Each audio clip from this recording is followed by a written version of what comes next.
Ba Adin Basaiman, MLA, please. At the outset, sir, I would like to express my thanks to you for allowing me to participate in this motion moved by the honorable member from Nongstoin that this House to now discuss the land alienation within the state of Meghalaya and its impact on the tribals of Meghalaya. So, the Meghalaya Transfer of Land Regulation Act was enacted to prevent the alienation of land from a tribal to a non-tribal. So I have been saying this, and I will say it now again, that a tribal without land is as good as dead. So the alienation of land is taking place every day in different forms of interpretations. It is taking place in the form of the power of attorney, in the name of religion, in the name of development, and various disguised manner. So the insertion of section 4(1)(e) and F into the Meghalaya Transfer of Land Regulation Act 1972 has diluted the spirit of the act. So in the present day, lands are being transferred in large tract from a tribal to another tribal to facilitate the use of land by the non-tribal, avoiding the Land Transfer Act. This is more dangerous transfer and mode of modus operandi. The talk is doing the rounds that men in power bought huge tracts of land in the proposed sites of New Shillong Township before the local residents came to know about the project, which has resulted in the alienation of land and benefits from the local population. The local people, instead of selling their land to the government at a better rate, they are made to sell to these individuals at the throwaway prices, and they in turn will sell to the government. So, what is the meaning of alienation from a wider perspective? It is when a person or group of people becomes separated from something which is essential to their nature or from society.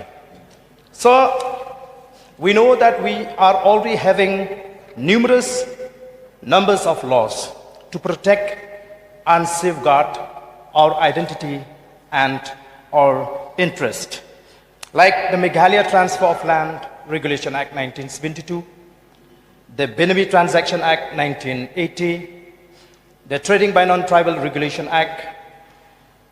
We have the District Council and the state government.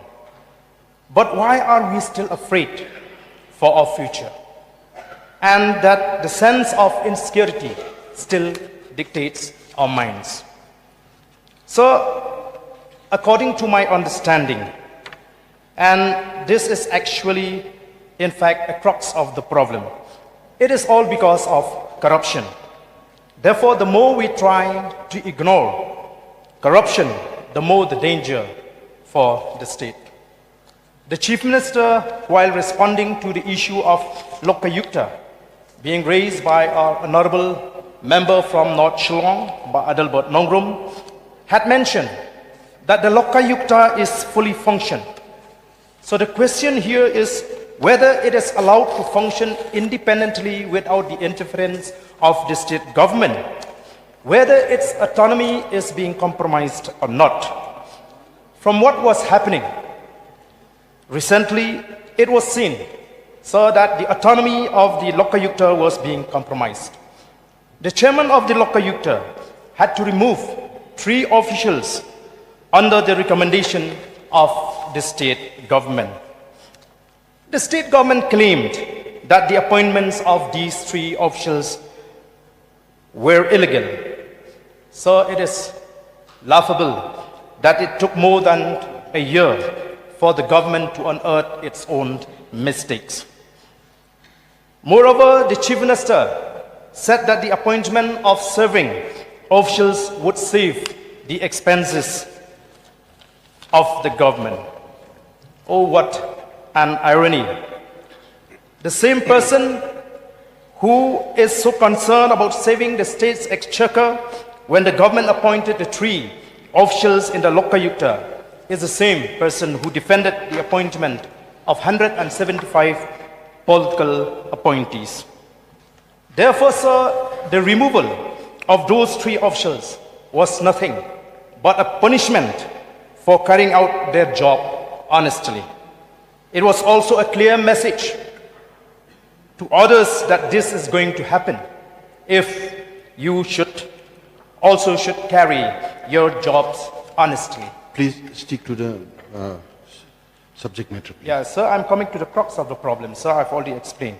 When we talk about corruption, sir, we need to know that the meaning of corruption does not confine to monetary terms only, but has a wider connotation.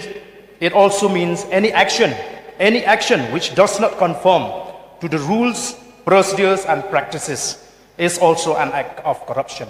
Misusing and abusing of power is also an act of corruption.